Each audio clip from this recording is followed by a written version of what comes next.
Good afternoon from Sacred Space at Titania's Realm. It's another steamy, humid day, 29 degrees, and it's cloudy and a bit showery, or it's going to rain soon. I've been down the chemist and filled up a second course of that bladder medication, and it's not really doing anything for me, but I'll persevere until I see the urologist and she decides what the next course of action is. I've just made a wonderful adzuki hummus, which I'm chilling in the fridge now. I'm looking forward to that for my lunch a bit later. And I'm really quite tired, but I got my tuchus out in the world, and got my medication and went to Bunnings and bought some liquid potash because that's the only kind they had. I don't know what to buy for my grape, because my neighbour down on top of Turquoise Street tells me that potash will help the grapefruit, but it's not even flowering, but it might bring flowers on and then it might fruit. That's the theory anyway. It's probably too late in this season, but ow, Charlie. I'm trying, people. I'm trying. I threw some down on my weeping rose. It looks pretty dead, but there's one small little branch that's still got a bit of green on it. So I'm hoping where there's life, there's hope. I'm hoping, like my other Lazarus rose, that it comes back. So I threw potash on it, which will either be too much of a shock to the system and finish it off, or it might bring it back to life. Please, Hashem, bring it back to life, because it's my prize rose and I'm very proud of it, and it's a beauty. Anyway, Charlie's walking on the laptop, so we're getting all sorts of weird things happening. Charlie, hop off, Charlie. Hop off. Hippity pippity pop off. She says, but Mama, I want to help you with the videos. I know you do, Charlie, but never work with children and animals. It's the old saying in show business, and it happens to be true. Now, how do I get rid of the screen now? She's throwing something up and, oh dear goddess, now it's gone to all sorts of weird things. No, I don't want that. Right. Got our page back, thank goodness. Thanks for that, Charlie. You're scared to Mama. So anyway, let's get on with it. Memories, 19th of February 2024. Just move my hair out the way a bit and get this away from her cloaca, because, you know, it's a fait accompli. It's going to happen sooner or later, and she can't help herself, and she's a birdie, and life is beautiful, and you're a birdie, and you can shit wherever you like, on whoever you like, as often as you like, and yet live. Anyway, memories, I already said that. Memories, 19th of February 2024. From my mother's impending death to my personal reclamations after a humiliating meeting, in between, dusting, oh my. Matter of fact, I could do with going around doing a proper dusting and polishing of things again.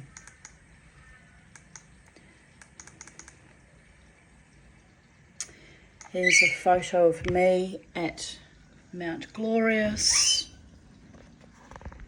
Let's try this again, Sam.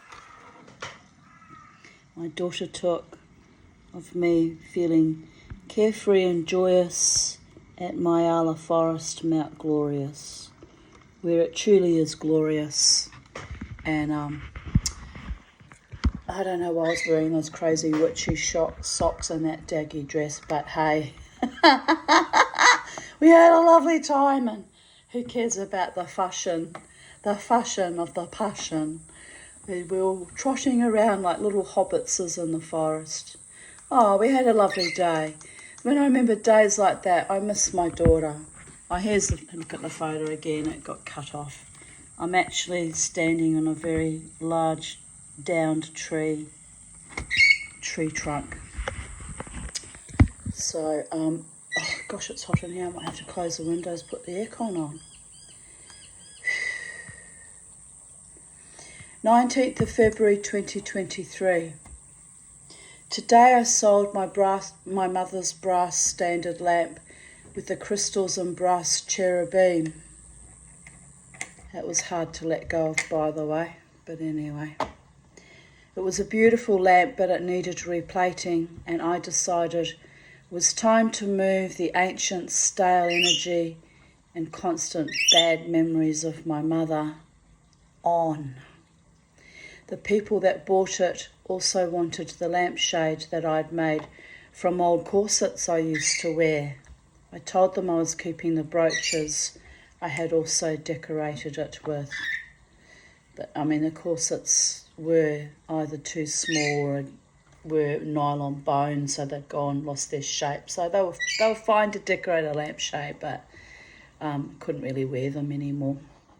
So anyway, they were happy with that. They got a bargain, by the way. Hope they appreciate that standard lampshade. It was worth a lot more money than what I sold it for. But, oh Val, weg damit, let it go, let it go.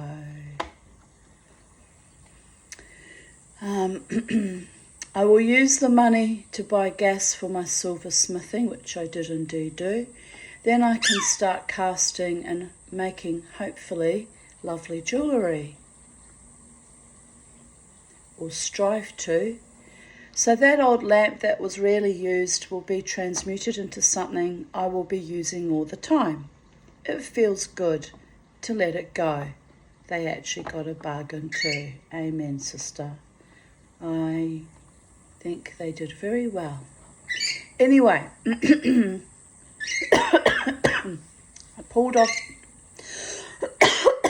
sorry, anyway, remind me I have to go and ask my doctor if he can do a script for Ventolin, my psychiatrist, and if he can't, I'll have to go and see a GP because winter is coming and I'm going to need my Ventolin and my Seretide and that for when I get the wintry change of season.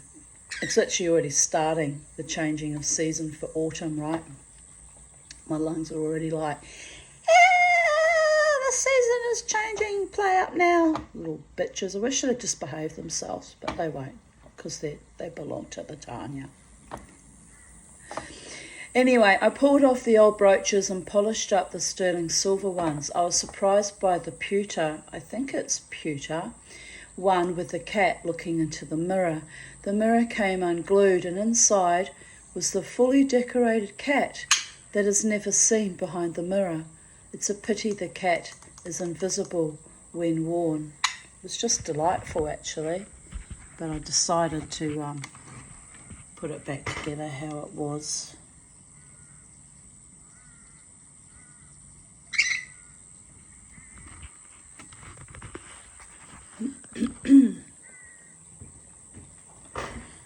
Just looking, wondering if we're a bit blurry. Hang on a sec. Give us a bit of a rub. Bit of a rub-a-dub-dub in the tub. I know, weird angle, right up my nostril. Sorry about that. Anyway, I think we're a bit crisper now, maybe. Or maybe it's my glasses that I can't see through. I think I need new glasses. But anyway, keep your vision crystal clear, people. Keep your vision crystal clear. Ah yes, here's the back of the pussycat with the mirror missing. And it is actually beautifully decorated, and they put a lot of effort into making that cat. So it's a shame that it's never seen. But delightful. It's almost like, oh hi, see the mirror's broken. Well, here I am. I've been here the whole time. Surprise! It really was like almost a little magical reveal of surprise. I was quite delighted by it. Miss Five was quite delighted by it. But 19th of February 2020. Where are you going, Charlie? I don't want you climbing up on the screen doing what you did last time. No. 1:11 p.m. Make a wish. I wish for a world where babies are not murdered or left to die in vehicles, where women are not dehumanised for being brave enough to tell their truth, where people have decency and honour to each other, regardless of bank balances and postcodes, you motherfuckers. Where I am personally am safe, loved and respected. The healing continues.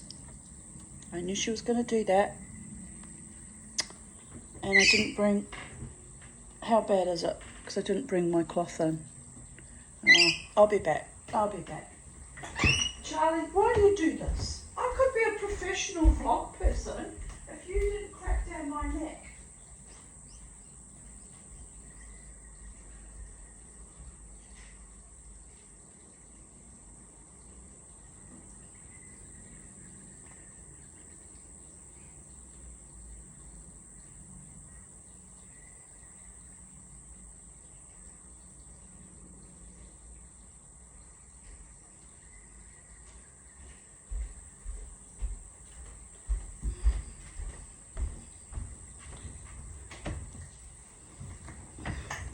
While I'm at it, I'll plug us in too, because I think we're going to go low on the battery, and it's all very stressful really, trying to get all this. Yeah, I've got one wet shoulder now. I don't think I got it all out either. It's sort of a weird greenish tinge. Right, here we go. Are we ready to go again? Sorta, kinda. Oh dear goddess. The healing continues. Oh no, that's the one I just brought in. I'm not happy about that. Not happy about that, Charlie.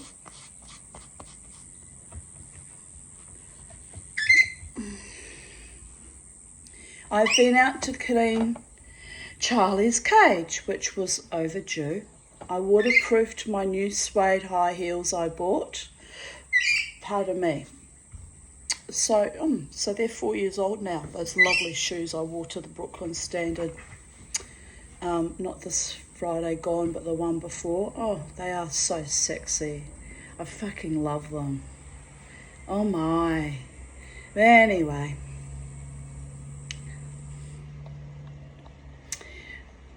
I'm looking forward to wearing them. And here I write, they are sexy.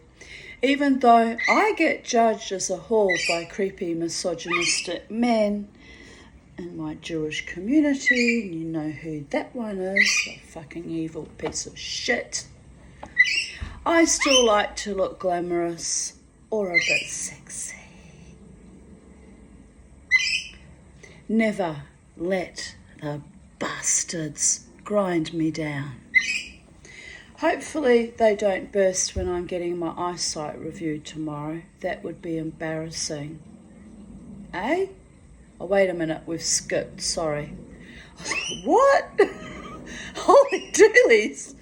All right, let us go back a paragraph. I'm going to go to have coffee at Amanda's, which I contemplated doing that also this morning, but it's just too humid. Came home instead. But the watery blisters where the skin cancers were frozen off are really gross, and I worry they might pop while I'm out.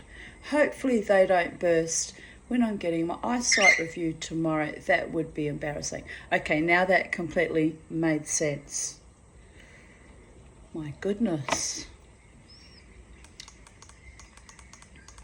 19th of February 2019. Another extremely hot but busy day. I've been washing down the dust. Don't look, Tanya. Don't look, and it's not bad. Don't look, Charlie. She goes, you lazy mofo, mother. Just clean the frickin' house. All right, Charlie, but not today. It's too hot. Tomorrow will be too hot. Day after will be too hot. I'll have to do it when I come home from dancing at 3 a.m. when I'm all energised and wired and I've got excess energy from my heightened libido that goes nowhere, and channel that into cleaning the house, Charlie. She goes, Mama, that's never going to happen. You know me. I know you too well. Okay, Charlie. I've been washing down the dust and polishing the bookshelves in the back bedroom. It really is quite a task, as I have not dusted there in months. I had to wash every ornament. We're there again, people. It's okay. It happens. Just happens on Tanya meantime. It all started as I put some more oil into the new bookshelf Jared found, as it was so dry and thirsty. Yeah, I'm going to have to oil all my bookshelves and furniture too. It's been so hot and humid and everything feels dry and completely sucked out of all its oils and life force, including me. Even my skin looks a bit wrinkly and cracked today. Oh well, you get that. It's summer in Brisbane. Yes, then I looked around and realised the whole room is dry, thirsty and dusty. Oh my. Anyway, just a couple more hutches to do. The kitchen will be next. I hate dusting. It's an endless task. Always needs repeating. Ugh. But my home is cleaner and it feels great letting go of excess stuff. Jared found a really good timber bookcase on Sapphire Street, so he helped me carry it back to my house. This is when they have the curbside collections and people give away sometimes very good quality things. There's nothing wrong with it.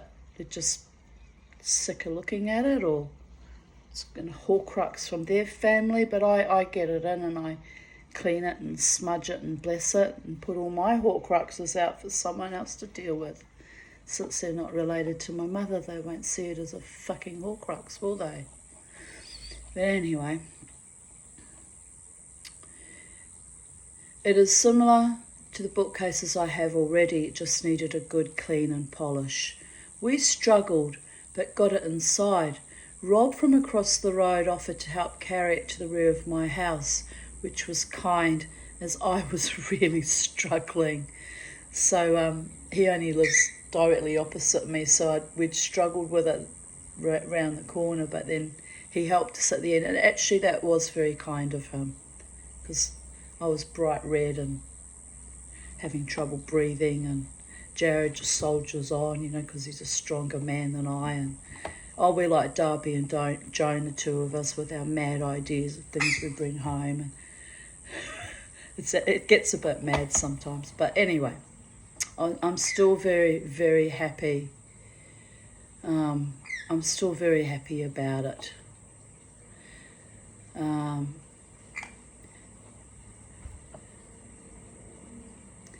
Jared gave it a good polish. Oh no, wait a minute, I've skipped a paragraph again. I got distracted. So more decluttering and moving stuff around happened. We moved the old timber TV unit out of the back bedroom and brought the bookcase in its place. Jared gave it a good polish, then we loaded it back up with beads, etc. We decided to keep the TV unit out the back of my house as a potting, garden, tool, storage unit. So we threw out the old desk that was falling apart that I had used for that purpose for the past few years. So I've been sorting and decluttering and moving furniture around for a week now. Tomorrow I think I will take it easy and have a rest. Everything is done. Woohoo! My house is clear. 19th of February 2020. Says 19. No, that's not right. It says 19th February 2020, but the photos are from 2018. So I don't know. I got discombobulated there. The Tanya got lost in the space-time continuum, but the Tanya came back from out of space, looking rather pretty there, if I say so myself. Every now and then I scrub up okay. Don't have any makeup in that photo either. I look quite clear-skinned and happy. And what was going on in 2018, I have no idea. Must have been in love. There's me with my zebra. Anyway, it was my mother's zebra originally. But anyway, I love that zebra. It's so hot in here, people. I'm boiling. I'm just literally melting everywhere.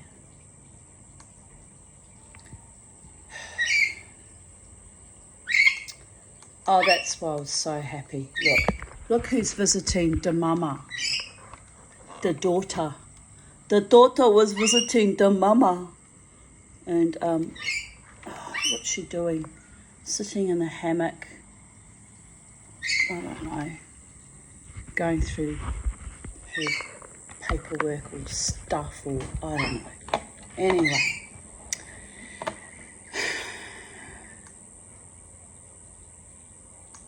19th of February 2017. I'm going to give up and put the aircon on because it's like living in a sauna in here. It's like putrid, and I'm done. I'm done living in a sauna. Mama T is done. Mama T is done.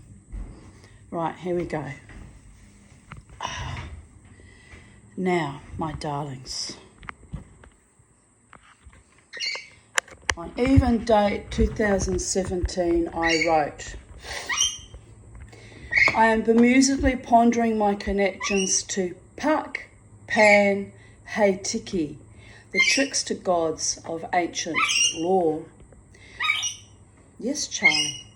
My life on an upside-down hamster wheel, running backwards to get forwards as fast as I can, going nowhere but experiencing the eternal. The eternal now. While tricksters, passive-aggressive liars and jokers play me for a fool.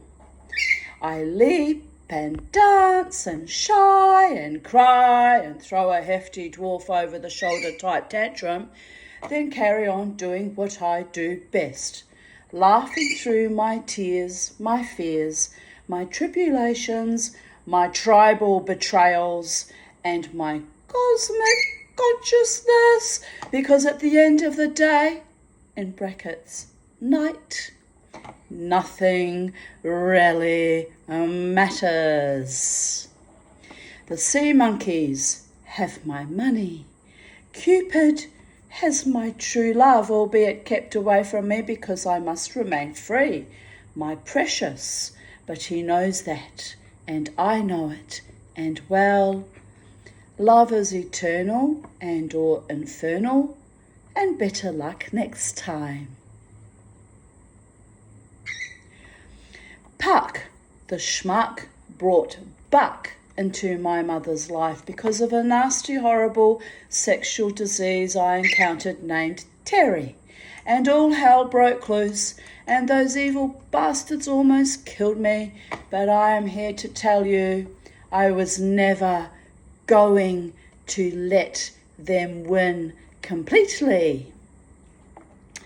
So Buck sure is dead, and his other henchman, David Davidson. So in the end, they broke me down, but I got up again and again.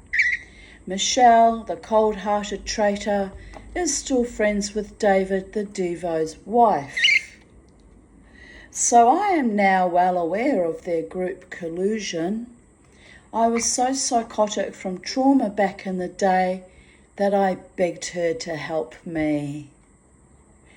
All that time, she was feeding information and my distress back to Kylie and David. Perverts, all of them. Karma is a bitch, though. Both now widows, and one still with young children, which will be bashed with the same sociopathology they inherited from their mother and narcopath father. So, in brackets, I fall off my perch, laughing, as they sowed, so shall they reap. They damage me and my children to the degree that we are all in varying degrees of estrangement and complex post-traumatic stress disorder, but I am healing aspects of myself that were dragged through muck and mire by lustful, vengeful, envious, greedy whoremongers and their wenches. Right now I could do with some ayahuasca so I can forget my entire life and start with a clean slate, right? Would it work for me? Probably not. My mind is too fragmented since early childhood from trauma, darlings. That's how we created this shit stain hellscape in the first place. Well, not I. I was an innocent child, but that's how I became afflicted. They derived profit and pleasure from vilifying me. Hell, Dave, don't you chew those curtains, you little basket. I'm watching you. Got to have eyes in the back of my bum with this one. Yes, you, like all my children, a hellion. They derive profit and pleasure from vilifying me. Hell, Davidson was even courted by Buck to be a business partner. He was paid handsomely indeed for fucking me, literally and figuratively. Paid henchman, dead henchman.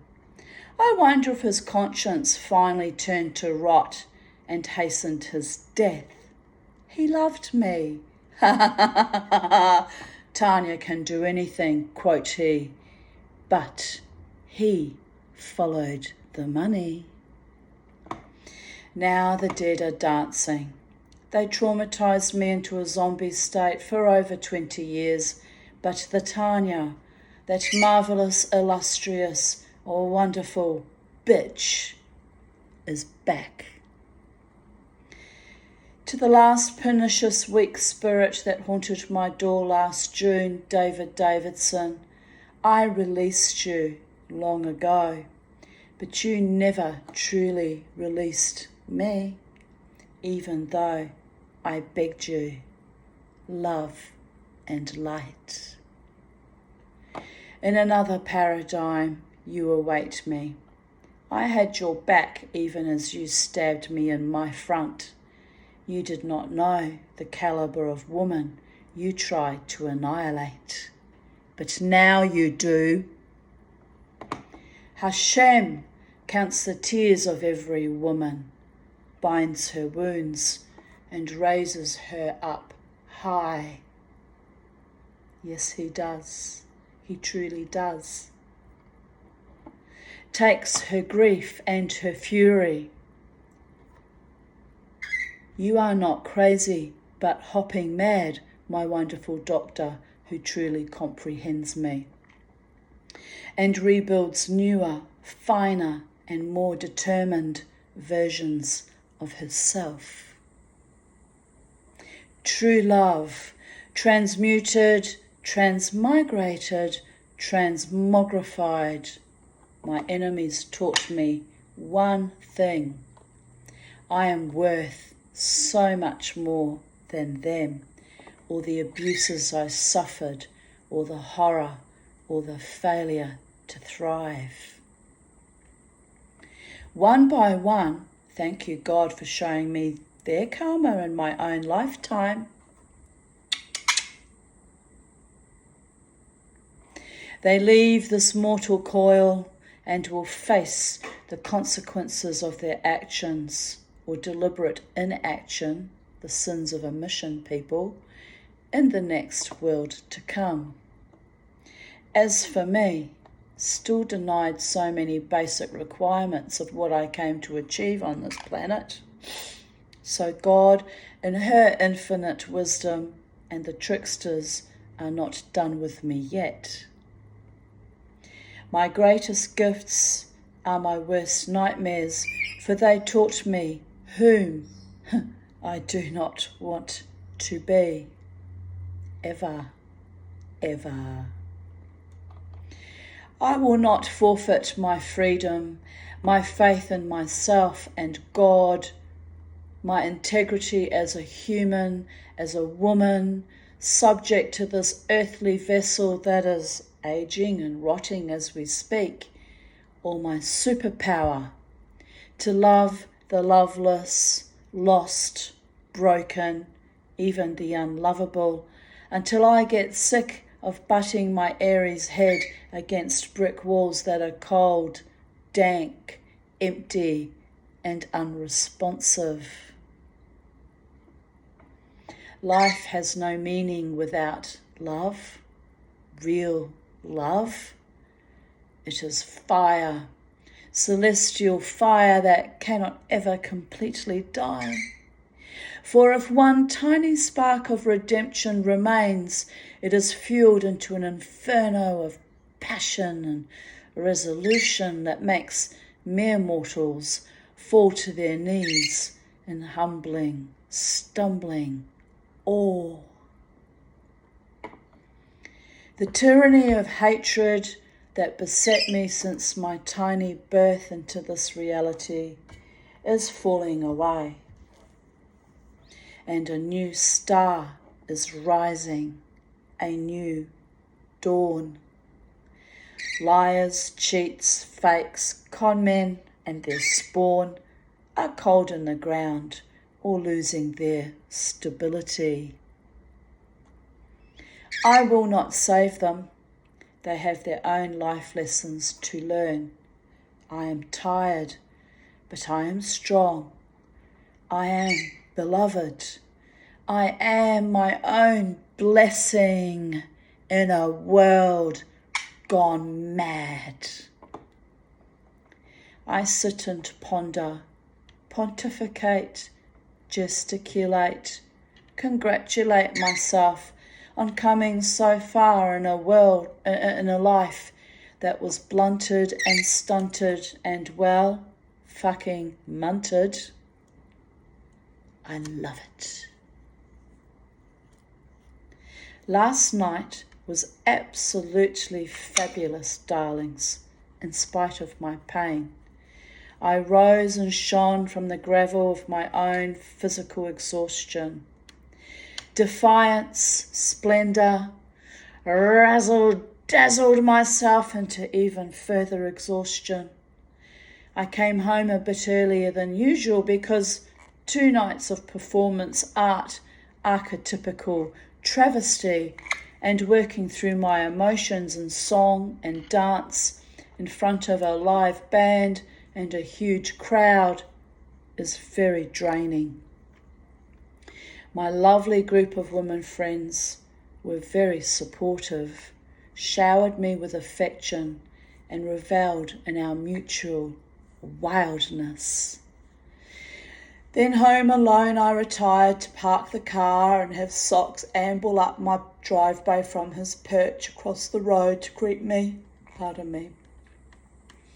He was happy to see de Mama T and of course demanded tribute, more food. Bobo was thrilled to see me too. I'm getting most amazing cuddles from Charlie right now. Look at this. You loves the mama, don't you, Charlie? Do I get to kissy kissy? Oh, the kissy kissy. I love you too. I love you too. You is a good birdie when you're not climbing the curtains and chewing the screen. My humans love me. My animals love me. The universe loves me. Life is beautiful. So now I rise from my boudoir to face the sun's day. Another hot one, blessed be. So I'm lying in my hammock and enjoying being outside, and it starts raining. Beauregard is gnawing a bone he buried in the dirt yesterday. It is the first time he has ever buried a bone and dug it up. Must be a developmental stage he has reached in his dogged consciousness. So it is raining on my head, and the dog is chewing, and the birds are singing, and people are bogan Christmasing from the curbside collection, and cars stopping and slowing, and I don't care one bit, as the air is cool and wet and sweet, and I am my beloved, and he is mine, and it is all happening in a far-out way by the gods.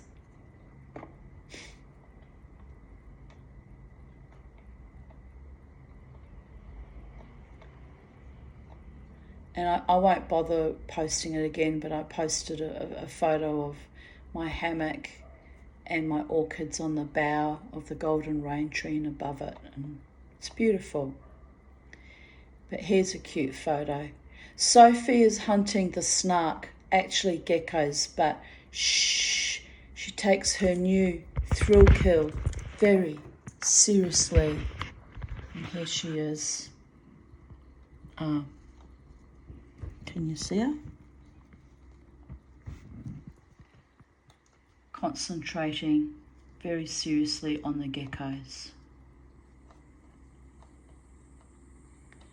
And while we're here, I'll post this photo of me being kissed.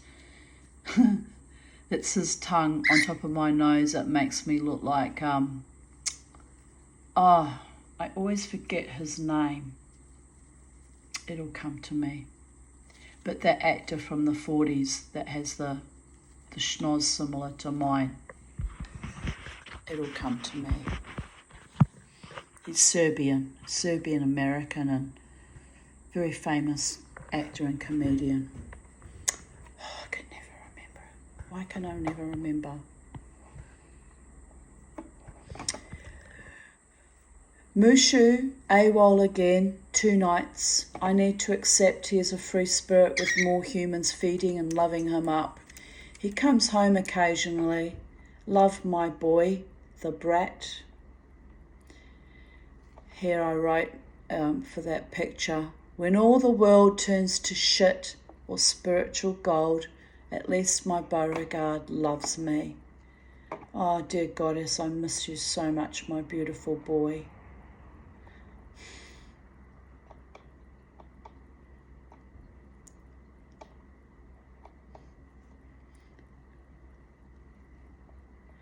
I had to ask Beauregard's permission for this photo opportunity as he hates selfies, but I got a smooch anyway. And my friend Catherine Holdsworth, who I used to dance with regularly at the casino for many years, wrote back, I love you. Kiss snort, kiss snort, kiss snort, kiss snort, kiss snort. And I wrote back, I love you too, gorgeous girl. Kiss, kiss, kiss, kiss. She only got 4 kisses. Anyway, I still interact with her a bit on Facebook, but I haven't seen much of her lately. I hope she's okay. She's probably just busy. So, mind you, I haven't been spending as much time on Facebook since I've been making these YouTube videos. So, I've been busy too. Want to come and sit on Mama? No? All right. Just don't poo on the laptop, okay? Laptops are very expensive items. I was pricing them today, ironically. 19th of February 2016, 11:04 p.m. Home safe after another beautiful rejuvenating day at Belongil Beach, Byron Bay. I must go soon. I miss that place so much. I'm homesick for Byron Bay. The dogs had a wonderful time meeting lots of other dogs. We relaxed and enjoyed the sea, Charlie. Both Jared and I feel so much better down there. I wish I could afford to live there. I truly do. I must buy lotto tickets more often to follow my illusory hope. No, I must not. That's a fool's game. I've never win anything. It's just a waste and an illusory hope and a giant prick tease. But then if you don't have a lotto ticket, you don't have any chance at all to win. So there is that. So very occasionally I'll have a flutter, but I hate gambling. And I suspect gambling will never get me my place in Byron Bay either. So I'll have to make it some other way. And how will that happen at this late stage of life? It won't. So I have to be content with my lot and my beautiful little house here at Holland Park and my sacred space and my birdie and my positive attitude.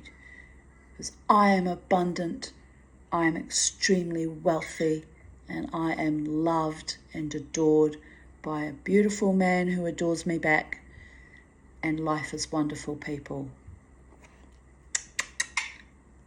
Manifestations. Everyone you meet there smiles and is chilled, such a wonderful healing place. I am so happy and grateful for today. What she said 2016 goes for today 2024. Happy and grateful for today, but especially for my air conditioning machine. My goodness. 19th of February 2015. Janice Ian posted, quote of the day, "Ignore the haters, you're not the jackass whisperer," said Scott Stratton. Amen, Scotty babe. I hear ya.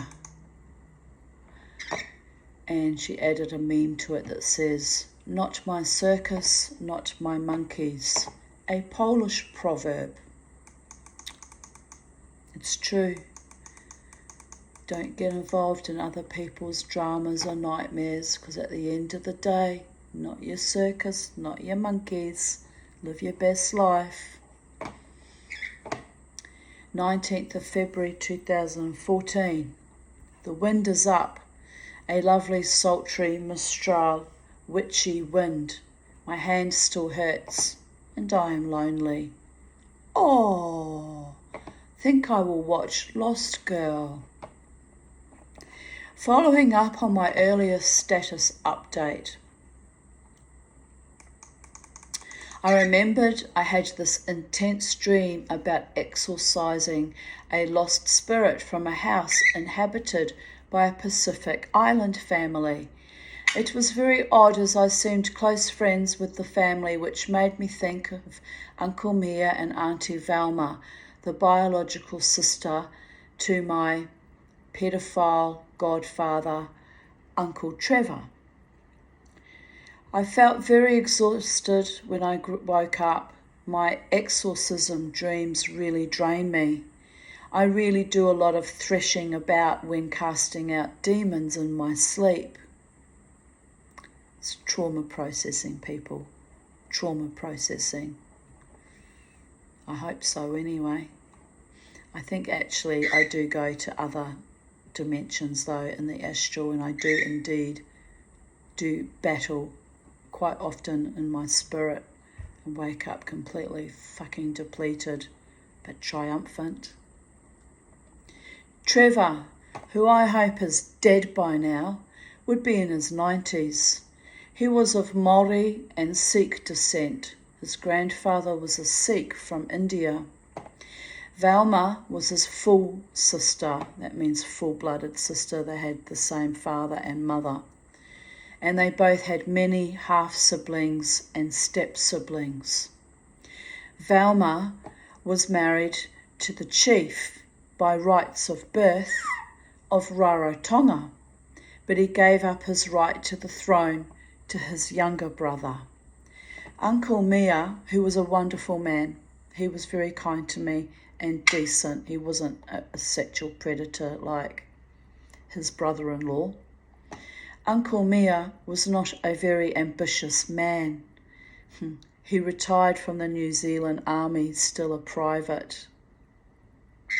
So, not ambitious, and clearly probably not all that bright either, if the truth be known.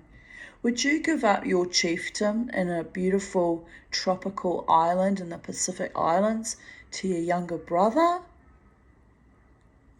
Well, he would have had to have gone back to live there, I guess.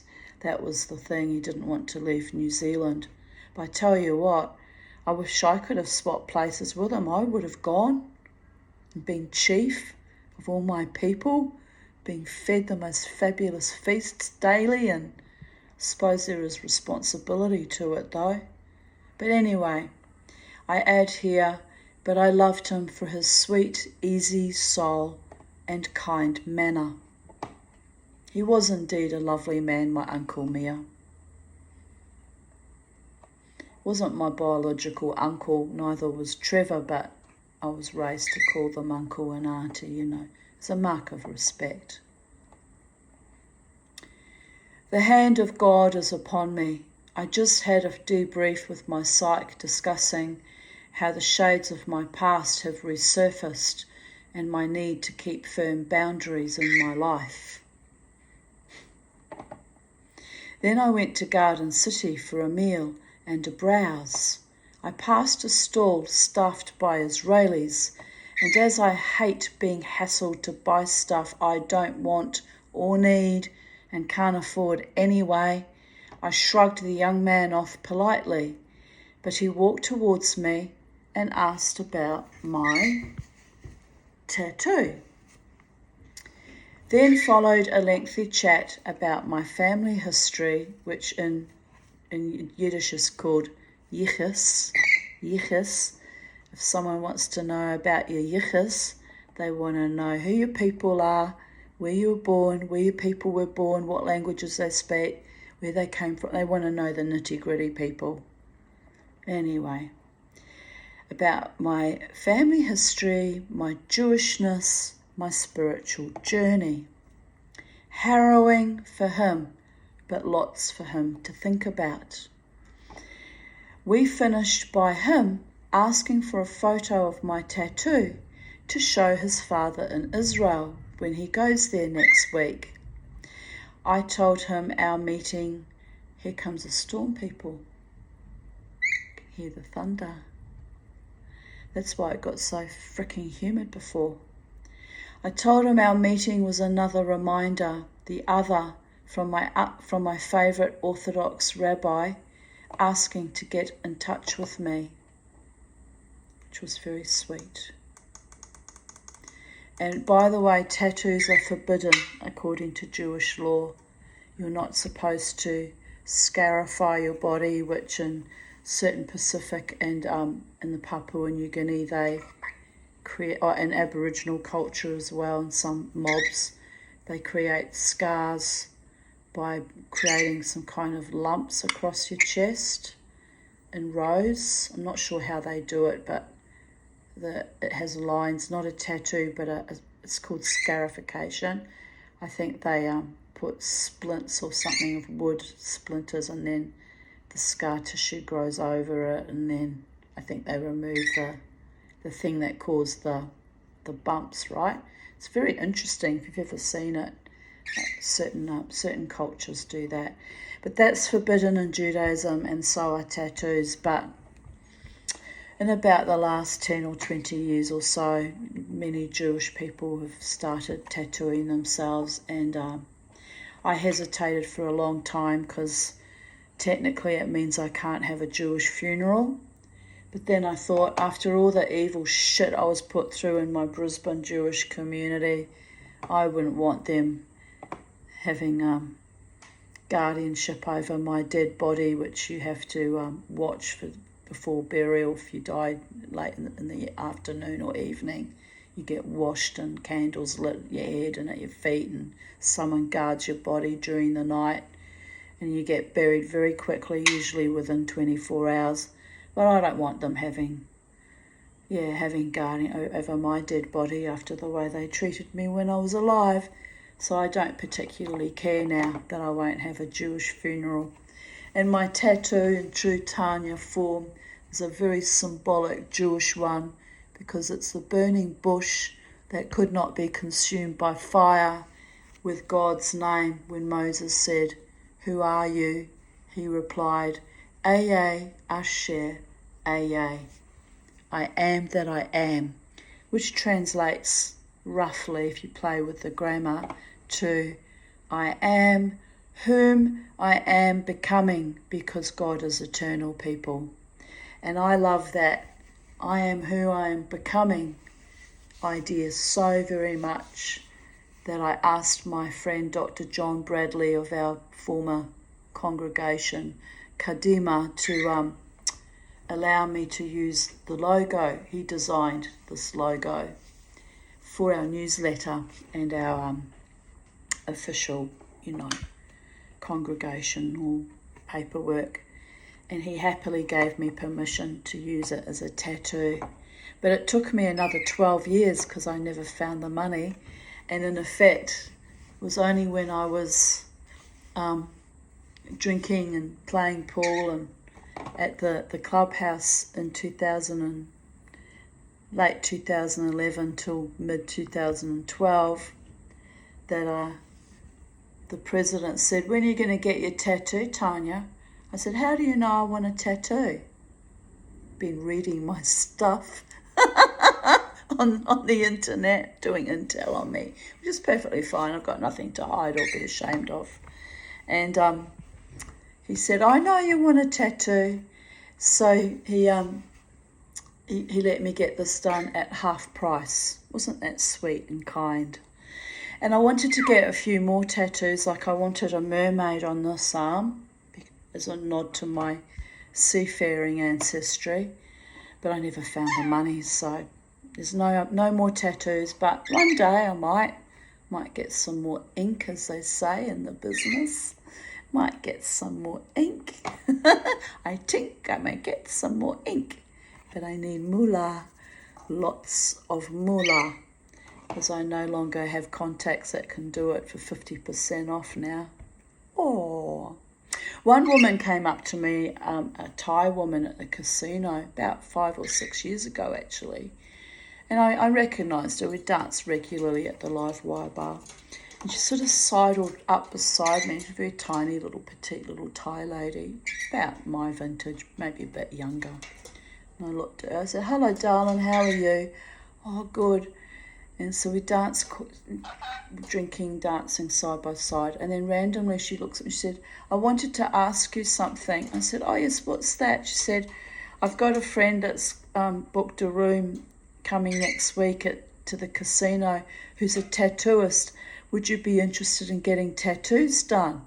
Well, I would have been very interested in getting more tattoos. But I didn't really know the woman very well, and I certainly didn't know the tattooist. And I'm thinking, that sounds a bit dodgy. Getting a tattoo done in a hotel room at the casino probably was legit. There's probably nothing wrong with it. But my paranoia kicked in, and anyway, I didn't really have any money. So I said, "Oh, that's a lovely offer, but I won't take it up, but thank you so much for thinking of me."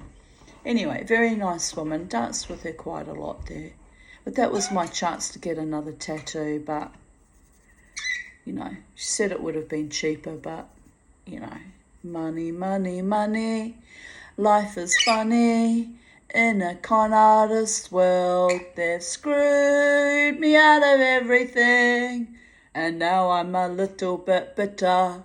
But I shall make a little money, which will no longer be funny in a successful world. Do you like how I just flipped the script a little bit? Why not?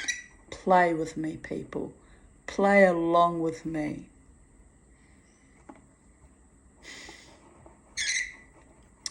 I am being nudged. Nudged is a Yiddish expression. It sounds like nudged, but nudge means persuaded. by the Great Spirit being the Holy One in all manifestations. To never forget I am a Jew no matter where I go or whom I am with. Yes, Charlie. Is you a Jew too, Charlie? She says, no, Mama, I is a birdie. Okay, Charlie. You can be a Jewish birdie if you want. She says, no, Mama, I is a free bird. I have my own religion. The cult of the rainbow lorikeets that can, Mama. Okay, you just keep on doing it, Charlie. Whatever it is you do. Mostly shitting, but shh, don't tell her.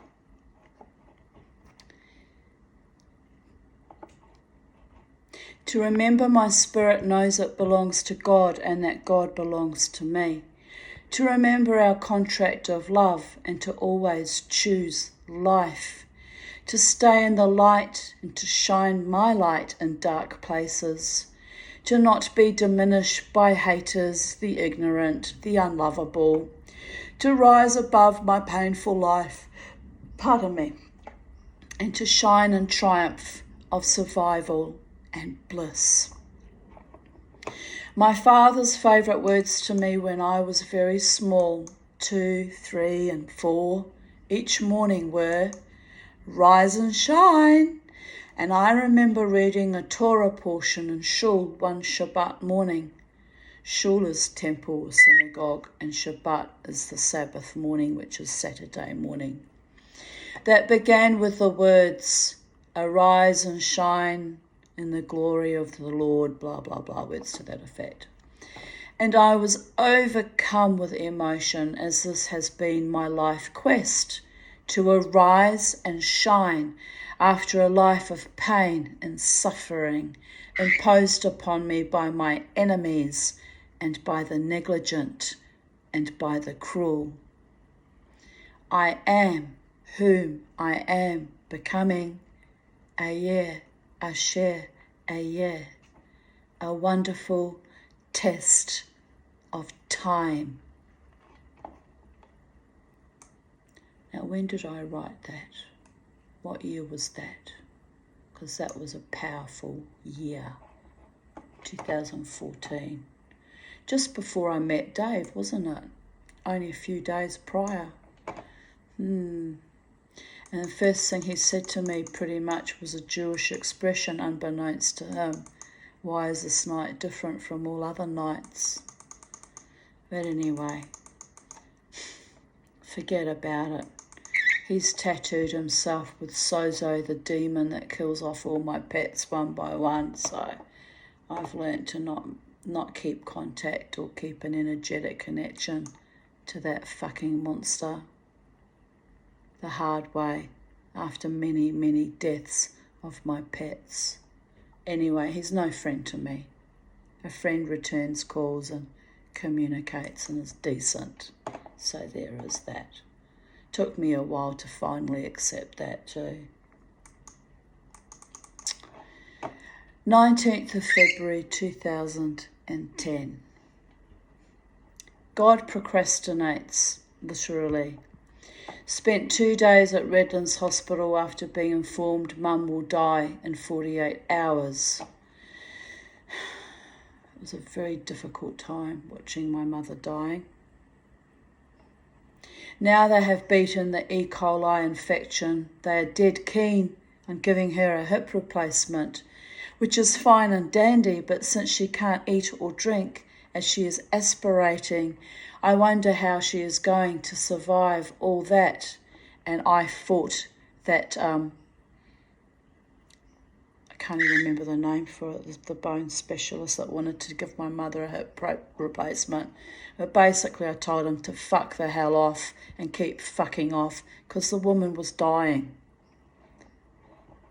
Young torture chamber mercenary of death, that young doctor was. For fuck's sake. Or wouldn't you want your mother to be comfortable and have a good hip for the next 5 to 10 years? I went, my mother won't be in need of a good hip where she's going, baby. She's going to be dead in a matter of weeks, and you want to give her another surgery? Fuck off, you idiot. Like, how did he even get his degree, I wonder? It was sadistic. I kicked him out of the room, by the way. The gerontologist actually agreed with me, said he was a complete idiot. The word will come to me for the name of a specialist who operates on bones. It'll come to me. I'm having lots of blankety blanks lately. Well, I'm tired, aren't I? From the comments section, I just got home from over 24 hours at the hospital waiting for Mum to die. She had a really bad day yesterday and last night. Now they have promised to give her morphine every 4 hours to keep her comfortable. I didn't want to leave her, but I was so tired I was getting hysterical. Also, I needed to take my own meds, which I'd left at home. About to sleep now. So upset, as I'm afraid she might die without me being there, and I tried so hard to be there for her. My mother, my monster. This is the caliber of my loyal heart, right? I made her a promise I would be there for her at her death when I was a very, very young girl and didn't know what kind of a monster she was going to transmogrify into over the decades. But I fucking kept my promise to that evil bitch right to the end. So I'm very careful about promises I make now. Some of them should not have been kept. Oh. Charlie, I'm going to have to wash this t-shirt when we finish this. No, that's gross, Charlie. Mummy was pretty before I met you.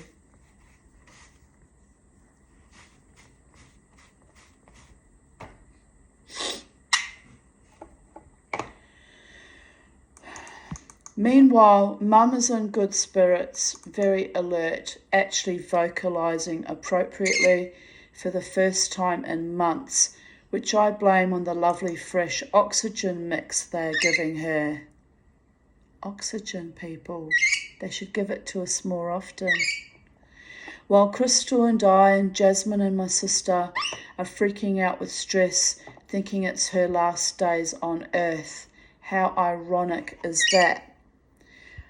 So what actually happened was I went to visit my mother, and the gerontologist walked in and said, I hope you don't mind, I need to talk to my patient for a few minutes. And I said, oh, certainly, doctor, you do what you need to do. And he approached Mum's bed and he said, good morning, Mrs. Scherer, I think her fucking name was by then. She'd married that cunt, hadn't she? Anyway, so he said, good morning, Mrs. Scherer. And my mother brightly and very appropriately said, oh, good morning, doctor. And he got such a fright, he jumped 3 paces back from the bed and turned and looked at me. And I said, what's wrong, doctor? He said, I was told that your mother was not vocalising and had lost the power of speech and, was just mainly talking and like twittering bird sounds. I said, that's correct. She's been doing it for months. He said, she just answered me appropriately. I said, yes. And so he went over to her bed and, how are you? And she said, oh, I'm good. She was responding normally. And I even thought, what the fuck, So he turned to me and said, this is called terminal lucidity. It happens in about 2% of people who have already almost been in a semi-comatose state and are actually terminal. He said, this is a small window of opportunity for you to spend time with your mother while she's actually lucid like this. He said, have you got kids? I said, yes. He said, get them down here now. You have probably, an hour, maybe 4 or 5 hours, and then she'll slip back again. What a wonderful gift that doctor gave us, actually. It really was a wonderful gift, because I would have been none the wiser, So I called my girls. I said, get your asses down here now. Ormi is lucid and talking and responding appropriately. This is your chance to say goodbye to her when she's in a state where she's actually conscious that we're there and not completely gaga.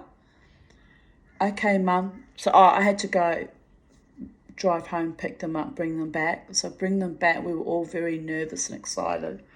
And I expected Mum to have slipped back actually by the time we got back, but no, she was still fine, you know. I took photos of it actually.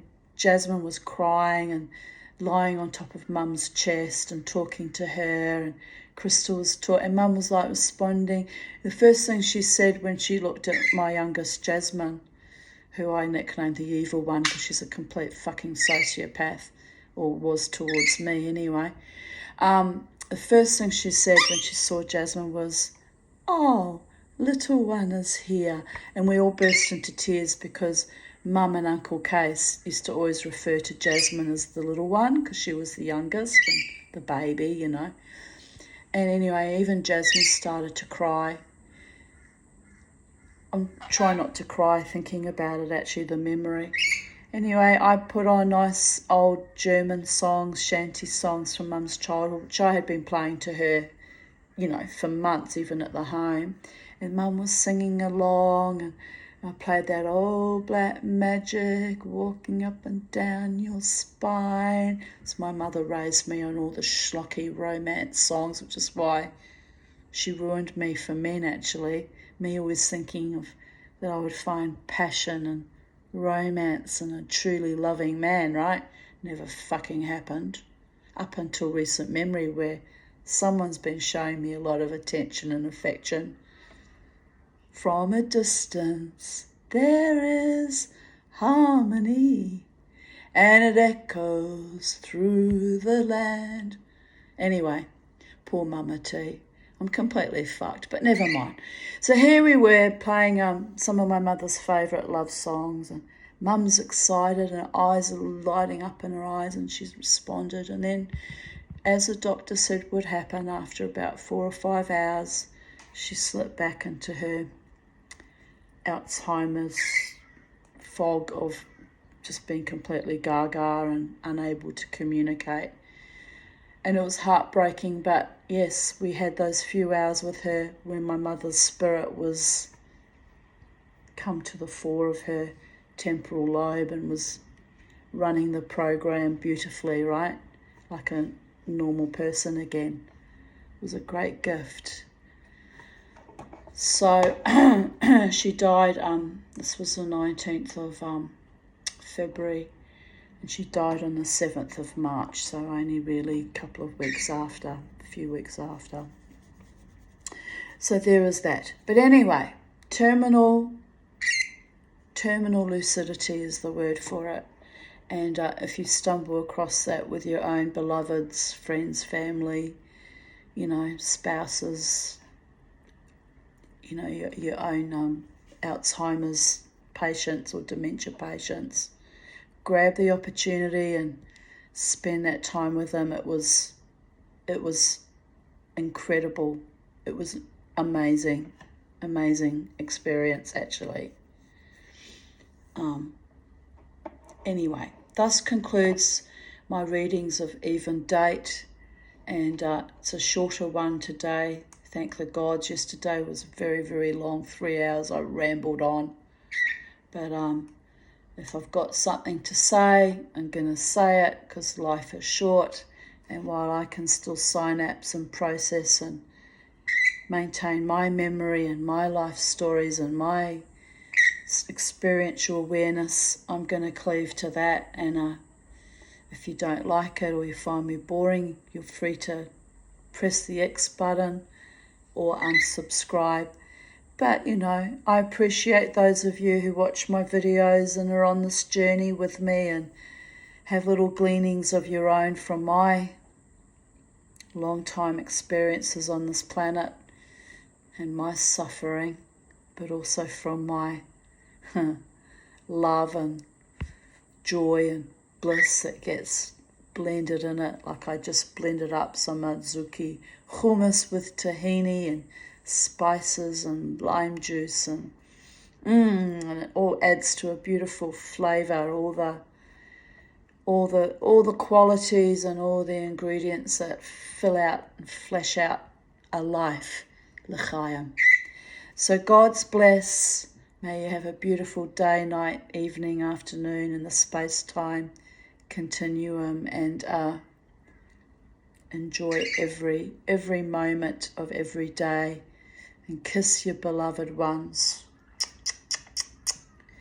and be with your own spirit also if you're alone like me, and just keep your vibration high and stay awake and aware, and never ever let the bastards grind you down, my darlings. Love to all. From Charlie and from Titania's realm at Sacred Space. Oh, you want a kissy kissy now? You was ignoring me before when I went to give you a kiss. Are you a pretty girl? Are you a pretty girl? All right. Bye for now, my darlings.